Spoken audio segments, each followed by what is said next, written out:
ready? It's the Roundtable with me, Robert Bannon. Welcome to the Roundtable, everybody. My name is Robert Bannon. You're listening to us on Broadway World or over here on the Broadway Podcast Network. And one of my favorite things in the world is when we get friends that come on back and they bring friends. We just friends and be friends. It's really like a web. I want to be like Kevin Bacon. I want there to be 6 degrees of me.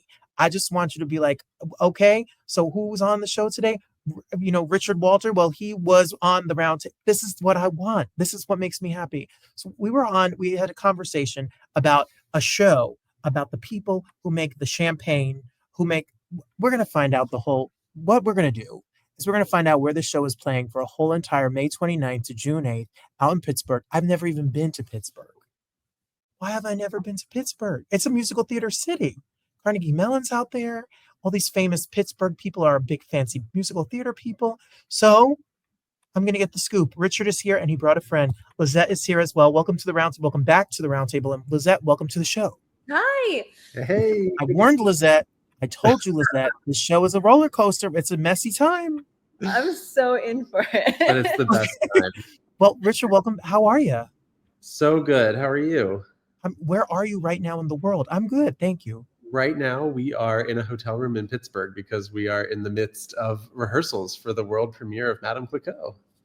So you guys have a world premiere and a run. People can see it. And I've never been to Pittsburgh. So has Pittsburgh been treating you both nicely? Oh, It's so been lovely. amazing. Also, Yeah. the weather, especially today, is chef's kiss. It'll probably rain later, but we got to experience it now. So I have to shout out my friend Drew and Griffin are from Pittsburgh. And being from New Jersey, I always make fun of them because they're from Pennsylvania and from Pittsburgh. And then they always make fun of me because I'm from New Jersey. But the truth of the matter is Pittsburgh is a much classier place than New Jersey is. That's very cool. I mean, it feels like we're staying right down near the theater, and it's like this little mini Broadway area. There's like at least 4 theaters on this one street, and they're like big, and we're playing at the Byham Theater, which is even one of the smaller houses in Pittsburgh, but it's still like 1,300 seat capacity or something. So it's really cool. There's a lot of shows going on right now. There was a ballet last week of Wizard of Oz, and then they've got their like summer series with Frozen and Back to the Future and Camelot. So a lot of great theater comes through here, and we're really excited to be one show in this great theater landscape. Yeah. I'm excited for you both. So tell us, Richard, tell us what you did for the show, and then Lisette, tell us what you do for the show.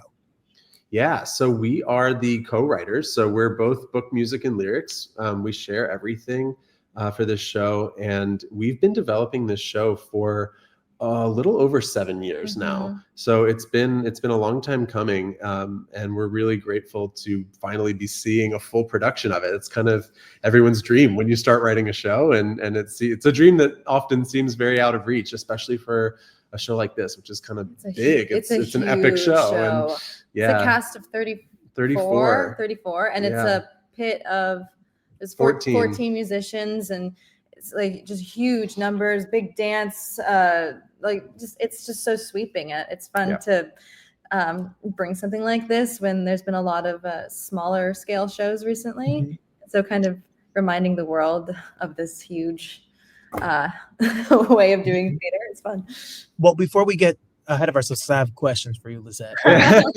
So Broadway's Pittsburgh CLO. The Pittsburgh CLO is May 29th to June 8th at the Byham Theater, and I want people to get their tickets right away. You can buy your tickets at pittsburghclo.org. The 30th is a big old opening gala fancy. I hope you have a fancy out. I mean, it's a fancy show, so you have to have a fancy ensemble. We went shopping yesterday. We're trying really hard. But don't let that scare you, people. Just put on your best and come on down and buy a ticket to the. So it's pittsburghclo.org, and you can you have a full run. The run is from May 29th to June 8th, and the cast is pretty incredible. It is an incredible cast of people. I am very excited.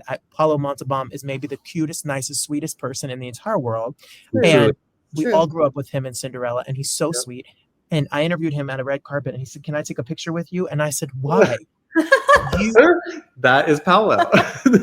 Why? And he said, because I want to show my family the experience that I'm going through. And he's just kindness. And he could sing his face off. Oh my gosh. Well, he will steal your heart all over again in this show. It is amazing to watch. Even in rehearsal, it's just so beautiful. So I'm excited for you both. So you know what's amazing, Lisette, what I was going to ask you is that, there's so many people who have come on this show and they have a show that's in a cabaret, or they say I have a showcase, or I have a workshop, or I have a show that's going to be played, above a police station in downtown New York for 12 people, things like this.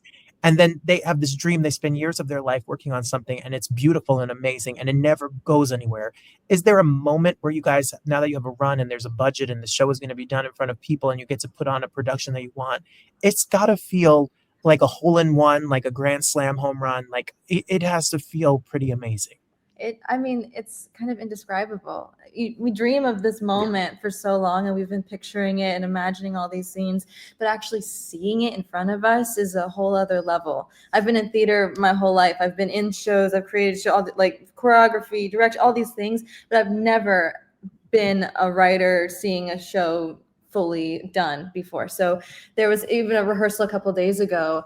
We have a stage direction where it's one character is making tea and another character pulls open a bottom drawer of a desk and pulls out a box. And just seeing that exact thing in rehearsal with the actual tea set and the actual drawer and playing, I started crying. I looked at Richie and went, it's happening. They weren't even singing. It was just like a simple little moment, but it's so real. And we've had so many readings and concerts where there've just been music stands and our imaginations. So seeing it fully, it's just I don't really have the words. I can babble about it a whole lot, but it's pretty surreal. Yeah. Oh, so Richard, tell us, for the people who don't know and maybe have not heard us chat in the past, or need to be refamiliarized, what is the show about, and how long and what has the process been like for you both to get this here? Yeah, so the show is called Madame Clicquot, a revolutionary musical. It's the story of Barb Nicole Clicquot, who back in the early 1800s kind of changed the history of Champagne forever when she took over what is now Veuve Clicquot Champagne. She is the widow. And what she did at the time was just extraordinary. Her husband, they were madly in love, and he passed away really suddenly and really shockingly when she was only 27. And she, there was a loophole in French law that allowed a woman to own a business if she was a widow. And so she was like, I'm doing it. I'm not letting, this dream that we had slip away, and I'm going to take over. And she faced a lot of turmoil and hardship, both from just the society, not supporting a woman being in any sort of position of power or business. But then also Napoleon was, the emperor of the time, and was waging war all across Europe and made trade very difficult. And also his code was very much geared towards keeping women suppressed. And so it's just the time period in which the fact that she did this at all is amazing. And then the fact that she did it during the Napoleonic Wars is just extraordinary. And so we were just immediately like, this is a woman whose story should be told and should be known, especially because what she left behind is the bottle we all know, this orange label champagne that we see in movies and TV shows and celebrations and New Year's Eve. It's like her legacy is all around us, and yet we don't really know who she was. And so we want to change that. We want to make sure that this is a big, exciting, bold musical that people walk away from it and they're like, wow, I'm so glad I know that, and I'll never look at a bottle of Veuve Clicquot the same way. Does she have family, Lisette? Does she have family? Does the company know that you're doing this? Like, have you reached out to this? Yeah. And I hope they send you a giant case on opening night. Yeah, that'd be great. I hope so too. Well, actually, the president of Veuve Clicquot named our show. It used to be Clicquot Revolutionary Musical, and he reached out to our producer and was like, "Would your team like to call it Madame Clicquot?" And we said, "Oh my God, wait, that's perfect." We're like, "Thank you for even talking to us." But no, they've been. We've tried to be really like upfront with the company from day one. We had a lawyer. That was kind of the first step of this show, was like, making sure that we were doing things that were historically accurate and paid homage to who she was and what she was doing, and did it truthfully. And so we've kind of kept them in the loop. every step of the way. They're not, producers on the show or anything, but they've certainly been aware of the musical and have been very kind to us. Very kind, yes. Every step of the way, and we'll send them songs and stuff. So. Yes. So how do you guys describe this show stylistically, musically? What is there a comparison? Is it what can you say? A lot of people have been saying it feels like singing Les Mis, but with like a Anastasia Beauty and the Beast vibe as well. So it's kind of but it has its own little flair too. So big sweeping, lots of vocals.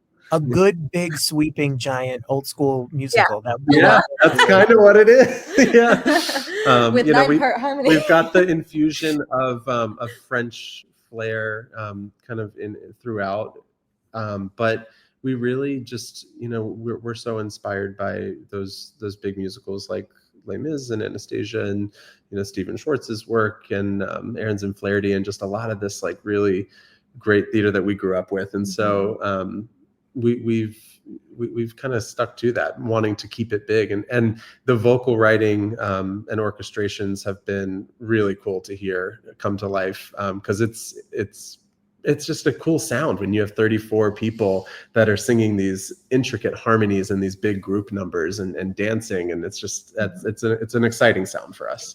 So how did you two work together? Like, what is your process that have gotten this together? So, we met at NYU at the Graduate Musical Theater Writing Program. We were paired together even before the program started. Yeah, we paired for our audition into the program. We were paired together and randomly, which it doesn't feel universal. Like it doesn't feel like a random thing now. It's like fate in some way. But you get paired, you get a prompt, and you get 24 hours to write basically a hit song and perform it for everyone who's applying and the faculty. And so it's a little stressful. So we got paired, we got our prompt, we started working together and found out quickly that we both do it all. So that was a fun instant collaboration. We wrote the song so fast. It was like 5 hours. And then we were done and we were ready. And then we went to brunch. Yeah, we did. But no, we found out that we love writing this way, and you get into the program as either like a words person or a music person, and so I got in as a music person and she is a word person, which means we got paired together for things, which was great. But we both write, she's written a musical on her own, and so she has a gift for all three, and I like to write all three as well, book, music, and lyrics. So that's been really fun because we get to kind of play with the same things and come to an agreement. And that's been really great. It's like we don't have to feel like we're alone in any aspect of this show. We both get to stand behind what we did and stand together on it.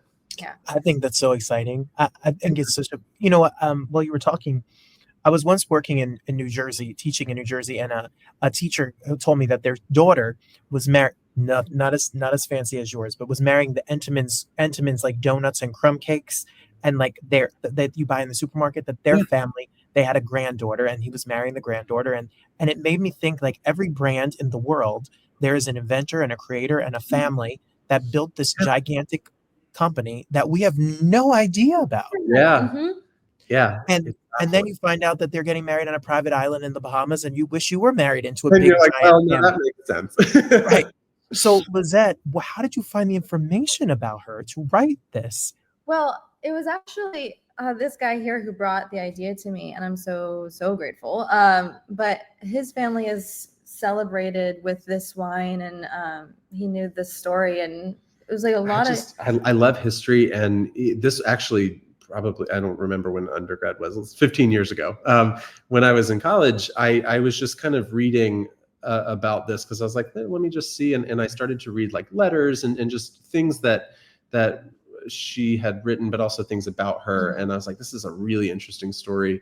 But I'm just going to put it in my pocket for a little bit and not do anything. And then when I met Lisette, I was like, I think that this would be a good thing. I think this is the right person to write this show with. And so I was like, read this material and sit on it and marinate and see what you think. And I didn't have to sit on it. You did not. It was an immediate yes. I remember like looking through the material for a second and was like, yes, we need to do this. It's jumping off the page. It's so musical. And then we both were like, let's pick a song moment on our own and come together and just write whatever those are. We picked the exact same song moment to start. Yeah. And we're like, oh, okay. So then we did that. And that song is still in the show today. And it's relatively unchanged. Yeah, It's a couple lyric tweaks. Yeah, but it really, like, we just found the right starting moment. And again, like he said, we're both history nerds and we love what we grew up with the big musicals. And it's just, I don't know, it just really fell into place really quickly. And So how does Pittsburgh CLO come to you? And then my question is, now it's like your baby's going to college. Go away?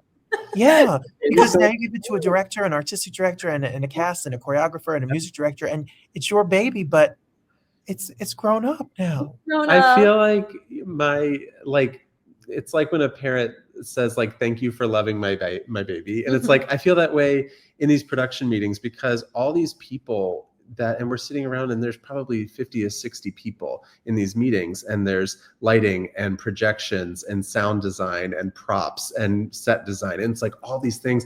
And it's not that they're saying, well, they wrote in the stage directions that it's this, so it must be this, but they're dreaming in this world that we wrote themselves. They're like, this is what I do. This is my craft. And I'm going to dream about what I can do with my craft based on this thing you made. And that's been the coolest thing and the most unexpected thing, I think, for me, because when we dreamed about the full production, we dreamed about our version of it. And the coolest thing is now it's everybody's version. Everybody who's the best at what they do get to have ideas and bring them to the table. It's so cool. Yeah, it's a musical about dreamers, for dreamers, and now created by more dreamers. And it's like, it's been such a magical, huge experience. And what started with just us in a practice room is now this, just like you said, a huge thing with so many people who all care deeply about it. And we have a really, really good team who cares about our vision too. So as they're dreaming up theirs, they're very aware of wanting to keep like our original versions, at least there in essence, if it can be. And it's just, and the actors coming up with their versions of the characters, and they have such insightful questions for us, and the amount of conversation that is just, I couldn't ask for anything better. Even today in rehearsal, two of our leads came up and they were going through a scene. They're like, okay, well, what if we adjusted these two lines here? What if this, can the rhythm of this be? And then we just like worked it out, and we came up with something that we liked even better than before. So it's so collaborative, and it's, I'm just like trying to take it all in. Yeah. Because we're not here for very long. Right. So well, it's just the next stop. There'll be more shows, there'll be more runs, there'll be more to do. Is there another step, or are you just trying to stay in the moment? Both. We have our sights set on bringing the show to London, and then hopefully Broadway. Eventually. It's such a big show, and we're very lucky that 42nd Parallel, which is the commercial producer, is kind of taking a risk on this, because any musical is a risk, but a big musical is a big risk.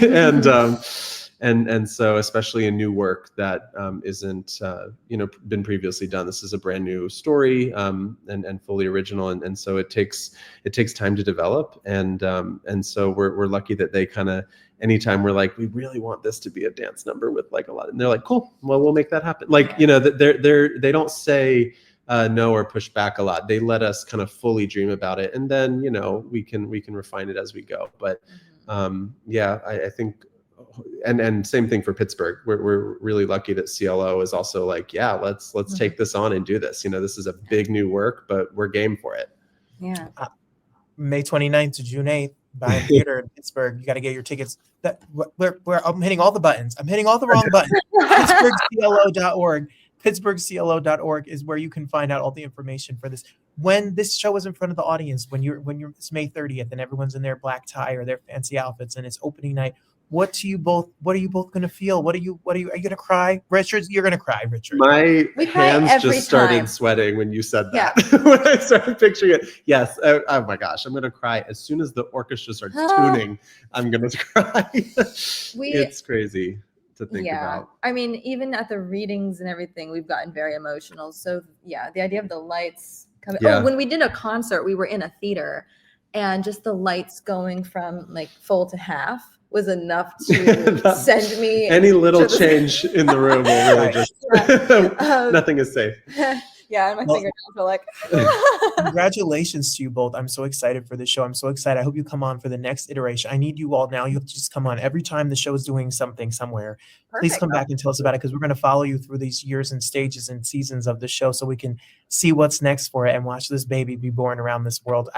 It's so amazing, the work that you've done. It's got to be absolutely out of this world. And I'm so excited for you both. Thanks, Robert. Thank you so I get married this weekend. I may call myself Madame Hey, congratulations are in order. I think I need to drink a lot of champagne this weekend. You do. In honor of you both, I'm going to make them call me Madame Clicquot. I'm going to, I don't know if the bar is that fancy, but we could go a little bootleg fancy champagne in honor of you both. In your jacket. Yeah. All right, deal. That's the wedding song as you get married. Yeah. Okay. Yeah. I love it. I'm so excited for you both. I thank you both for being here, and congratulations. Break legs. Have the best time out there. Congratulations to you too. Thank you.